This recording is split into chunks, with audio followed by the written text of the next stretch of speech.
Hey y'all, it's time to wake up with Steve Hood. I've got my main man, Michael Imhotep, with me. And I just have a question for him, and that is, what do I tell my Sunday school class about Cardi B? They're influenced by this young lady. Right. How do I fight that influence? Well, a question I would ask them is what influences you about Cardi B? She talks about materialism, she talks about sex, she talks about money. What is it that influences you about her? And you know, I used to work in radio 20 years ago. I've been around a lot of celebrities, and I know that oftentimes the real person is different than the persona created by the corporate conglomerates, by the record company. Also, I would encourage them to actually read the lyrics, as well as their parents and their grandparents actually read the lyrics of the songs, because that way you can see the programming. You can go to websites like azlyrics.com, and you can actually read the lyrics to the songs, and you can see how it's promoting oftentimes, not just Cardi B in general, but not just Cardi B specifically, but in general.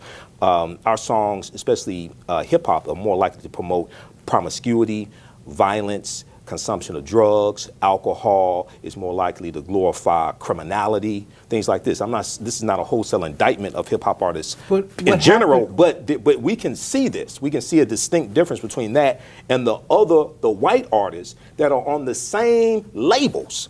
We see a distinct difference between the messages that are being fed.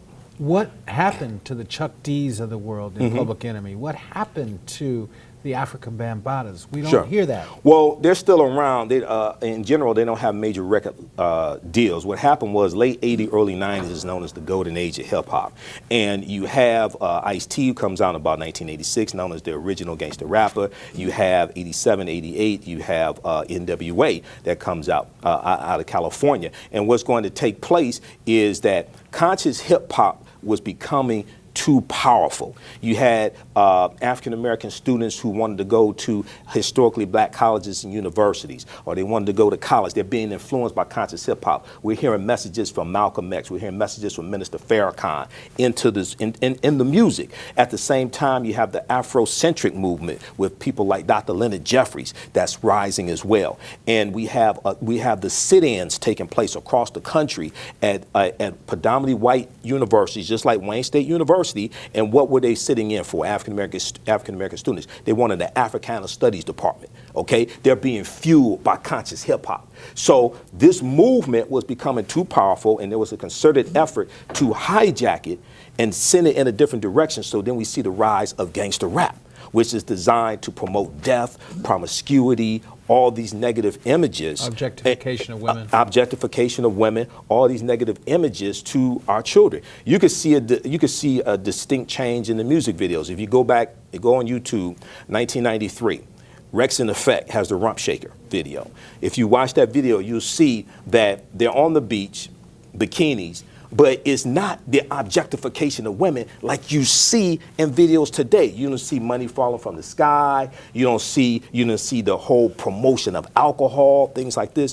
When you watch our videos, if you watch an hour of, say, BET Jams, and then watch an hour of the top 40 white videos on Fuse TV, you see a distinct difference in the messages fed to our children. When you look at the top 40 songs. So you're saying different messages are heading to black children than are to white children? Absolutely, because whatever is disseminated becomes imitated. Empowers the ability to define and shape reality and have other people accept your definition of reality as if it were their own. So when you listen to a lot of the popular top 40 white songs, they're more likely to talk about love, relationships, marriage. Okay, you're less likely to hear about violence, less likely to hear about drugs, consumption of alcohol, especially when you watch their music videos. You don't see money falling from the sky and stacks of money in their videos. You look at our videos, the hip hop videos, it's a totally different message. And these are artists that are on the labels owned by the same companies. It's a totally different message, okay? So you'll see the objectification of women. You'll see stacks of money falling from the sky. You'll see oftentimes the videos taking place in a strip club. The message is entirely different. But here's where it all gets messed up. I know we get ready to cut it to a close, but here's where it gets messed up. the white kids are starting to watch the black videos. Well, they have been And watching the black they're videos. emulating what's going on. But see, the white kids have white privilege. See, there's a difference. They're more likely to come from a two-parent home. They can cut their dreadlocks off, right? And they can put on a suit and they can go get a job. So it's entertainment for a lot of them, right? But they have other systems in place that allow them to escape that. Just like Miley Cyrus went from the hip hop community back to the white community, right? She can do that. A lot of us don't have that type of option.